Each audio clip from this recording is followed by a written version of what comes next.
It's time to jumpstart the flux capacitor and rocket the DeLorean DMC-12 back 50 years to the spring of 1973. America was going through a transformative time.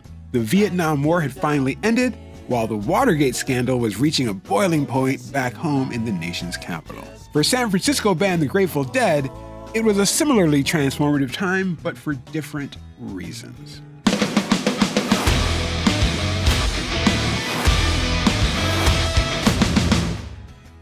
I'm Scott T. Sterling, and welcome to a brand new tie-dyed edition of the RHINO Report. 1972 had been a banner year for the Grateful Dead, who toured Europe for the first time, resulting in the legendary Europe 72 live album.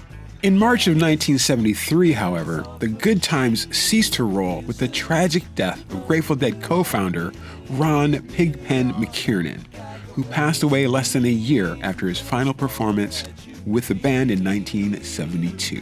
Pigpen had been too sick to perform with the band for several months, and beginning in 1971, the band began to recast its sound with the addition of pianist Keith Godchaux and his wife, vocalist Donna Jean Godchaux, a musical power couple if there ever was one. By 1973, the new lineup had found their groove and channeled their considerable energy into a run of consistently spectacular performances in the much heralded Spring 1973 tour, which found the Dead road testing songs that would show up on the 1973 studio album Wake of the Flood and 1974's From the Mars Hotel, including Row Jimmy, China Doll, and of course, Loose Lucy.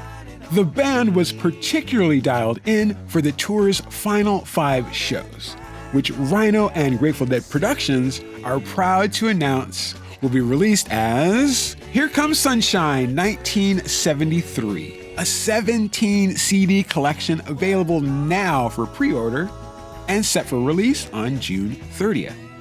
Production of the set is limited to just 10,000 individually numbered copies and is available exclusively from Dead.net. Full audio will also be available in its entirety as a digital download exclusively at Dead.net in Apple lossless and FLAC 192.24 for our audiophiles out there. Here Comes Sunshine 1973 comes in a custom-designed, individually numbered box housing the final 5 shows from spring 1973.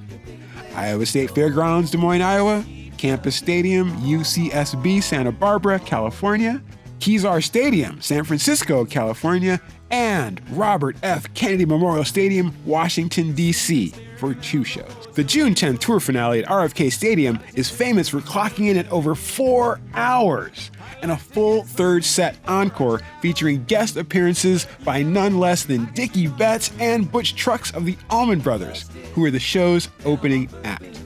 RFK Stadium, Washington, D.C., 6/10/73 will be released separately as a 4 CD set and digitally on June 30th, as well as a limited edition 8 LP set on July 28th, available at all standard retailers.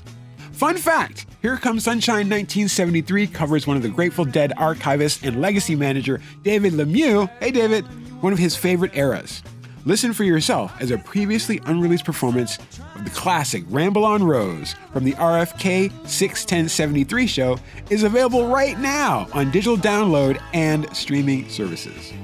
Deadheads will also want to know that the band will be releasing a special limited edition merch line in connection with the release, not this shirt. Plus, our friends at the good old Grateful Dead cast will be taking an extended look at each of the shows during season 7 of the podcast. Hey Rich, the guys are currently collecting stories from people lucky enough to experience the Dead in the spring of 1973. If that's you, go to stories.dead.net. So if you saw something, say something.